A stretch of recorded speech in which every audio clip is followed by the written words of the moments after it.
विचारधारा की लड़ाई से बढ़कर होता है सत्ता की लड़ाई। वही तौसीफ आलम है जिन्होंने आज से यानी 2020 में जो एमआईएम है, एमआईएम की तुलना आरएसएस से की थी और उन्होंने कहा था कि आरएसएस और एमआईएम दोनों को बैन करना चाहिए। निश्चित रूप से उनकी अपनी जो है साहब स्वार्थ है, विचारधारा यहाँ पे है नहीं। जीतने वाले घोड़े पे जो है दाव लगाया जाता है। आज के डेट में अंजार नईमी साहब को अगर कोई कड़ा मुकाबला दे सकता है, टक्कर दे सकता है, तो वो तौसीफ आलम है। गए थे तो जगह जगह जाकर के अख्तरुल ईमान साहब ने कहा था कि याद रखना 4 गए हो, हम 24 लेकर के आए। जो है मुंह छुपाने के लिए भी जो है उनको शर्म है। साहब को अगर देखा जाए तो एक पैराशूट कैंडिडेट के तौर पे माननीय मास्टर मुजाहिद आलम जिन्होंने जदयू का दामन छोड़ा है, तो मास्टर मुजाहिद भी एआईएमआईएम में आ सकते हैं। वैसे साहब आएंगे अगर उन दिनों या उनके बाद भी अगर मास्टर मुजाहिद आलम पार्टी ज्वाइन करते हैं तो निश्चित रूप से इसका जो असर है सीमांचल की सभी सीटों पर पड़े। चल में एक बार फिर से एआईएमआईएम का डंका बजने। निश्चित रूप से आपके पास डिप्टी सीएम का भी ऑफर होगा, आपके पास मुंह मांगा आपको जो है मंत्रालय दिया जाएगा,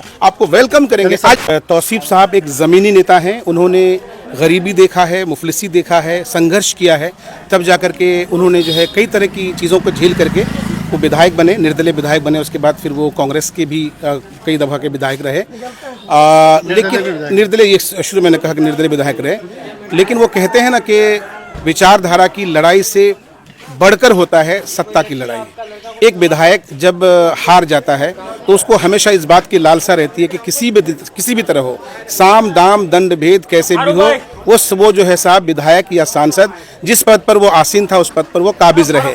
और यही वजह है, जहाँ तक एक एज ए जर्नलिस्ट जहाँ तक मैं समझ पाता हूँ कि अंजार नईमी साहब जो राजद से आते हैं और उनका टिकट नहीं कटने वाला है। ऐसे में जाहिर है कि तौसीफ साहब को टिकट नहीं मिलेगा, तो अब उनके पास विकल्प क्या है? भाजपा में वो जाएंगे नहीं, जाएंगे तो मुसलमान वोट नहीं करेंगे, तो विकल्प एक बचता है, वो है ऑल इंडिया मजलिस इत्तेहादुल मुस्लिमीन। आपको हम बताते चलें कि ये वही तौसीफ आलम है जिन्होंने आज से यानी 2020 में जो एमआईएम है, एमआईएम की तुलना आरएसएस से की थी और उन्होंने कहा था कि आरएसएस और एमआईएम दोनों को बैन करना चाहिए। लेकिन आज वही तौसीफ आलम अगर एआईएमआईएम के दरवाजे पर आए हैं और अगर ओवैसी साहब से मिल रहे हैं या अख्तरुल ईमान साहब से मिल रहे हैं, तो निश्चित रूप से उनकी अपनी जो है साहब स्वार्थ है, विचारधारा यहाँ पे है नहीं।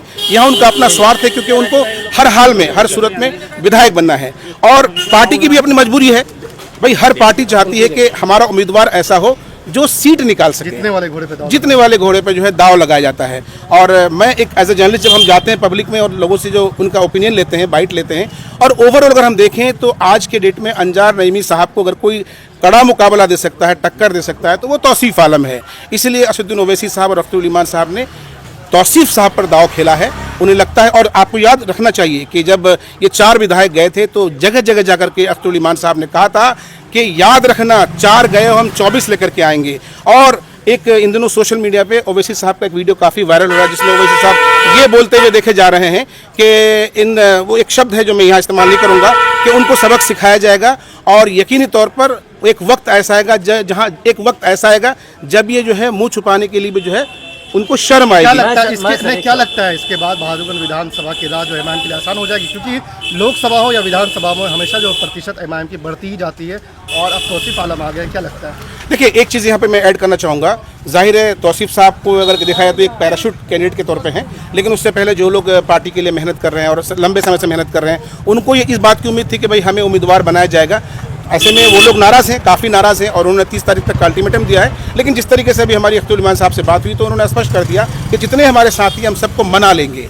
और ये सच है कि 2020 की तरह इस बार भी तौसीफ आलम के आ जाने से मजलिस इत्तेहादुल मुस्लिमीन बहुत ही मजबूती के साथ इस बार चुनाव लड़ने जा रही है। मैं एक चीज़ इसमें और ऐड करना चाहूँगा, सूत्रों के हवाले से और बावसूख ज़राए से जो खबरें आ रही है कि माननीय मास्टर मुजाहिद आलम जिन्होंने जदयू का दामन छोड़ा है, तो मास्टर मुजाहिद भी एआईएमआईएम में आ सकते हैं। तो इससे तो ये होता है कि सीमांचल में एमआईएम का गढ़ बन जाएगा। निश्चित रूप से इसमें कहीं तो कोई दायरे नहीं, तमाम बड़े नेता एक बिल्कुल। देखिए, इसका असर क्या पड़ेगा अगर जैसे तौसीफ साहब ने पार्टी ज्वाइन कर लिया, आने वाले दिनों में जब ओवैसी साहब आएंगे, अगर उन दिनों या उनके बाद भी अगर मास्टर मुजाहिद आलम पार्टी ज्वाइन करते हैं, तो निश्चित रूप से इसका जो असर है सीमांचल की सभी सीटों पर पड़ेगा। क्योंकि मास्टर मुजाहिद अपने आप में एक अच्छे लीडर हैं, तौसीफ साहब अच्छे लीडर हैं, अंजार नईमी साहब अच्छे लीडर हैं, लेकिन जब बड़े लोग एक प्लेटफॉर्म पर आ जाते हैं तो निश्चित रूप से एक जो साइकोलॉजिकल जो एक असर पड़ता है वो माने रखता है। और निश्चित रूप से इस बार मैं जहाँ तक समझ रहा हूँ कि सीमांचल में एक बार फिर से एआईएमआईएम का डंका बजने वाला वेव है। चलेगा। अच्छा, इससे बिहार की राजनीति में फर्क पड़ेगा और सीमांचल बहुत के लिए? ज्यादा, बहुत ज्यादा, बहुत ज्यादा। जैसे कि? देखिए, मैं एक चीज आपको बताना चाहूंगा सर कि जिस तरीके से 4 विधायकों ने एआईएमआईएम छोड़ा था, हालांकि उनकी बहुत बड़ी भूल थी, बहुत बड़ी गलती थी। अख्तरुल बार बार कह रहे थे कि आपको पार्टी छोड़ने की क्या जरूरत है, अगर सरकार अगर बदल रही है तो हम उनके साथ है ना, लेकिन अपनी शर्तों के आधार पर। सही। आप जब चले गए भाई, एक आदमी को जो है साहब मंत्रालय मिल गया कुछ दिनों के लिए, आप सब तो ठगे गए ना। हाँ। तो मुझे लगता है कि जब सीमांचल से एक अच्छी खासी सीट यहाँ से जब जाएंगे तो निश्चित रूप से आपके पास डिप्टी सीएम का भी ऑफर होगा, आपके पास मुंह मांगा आपको जो है मंत्रालय दिया जाएगा, आपको वेलकम करेंगे। यानी आज सरकार आपके नेता बनाने वहां जा रहे थे, हाँ। वहां के मंत्री आपके पास आएंगे आपके सवाल यानी उठाने के लिए। सरकार बनाने के लिए किंग मेकर साबित होगी निश्चित रूप से, आने वाले चुनाव में। निश्चित रूप से कोई दो राय नहीं इसमें।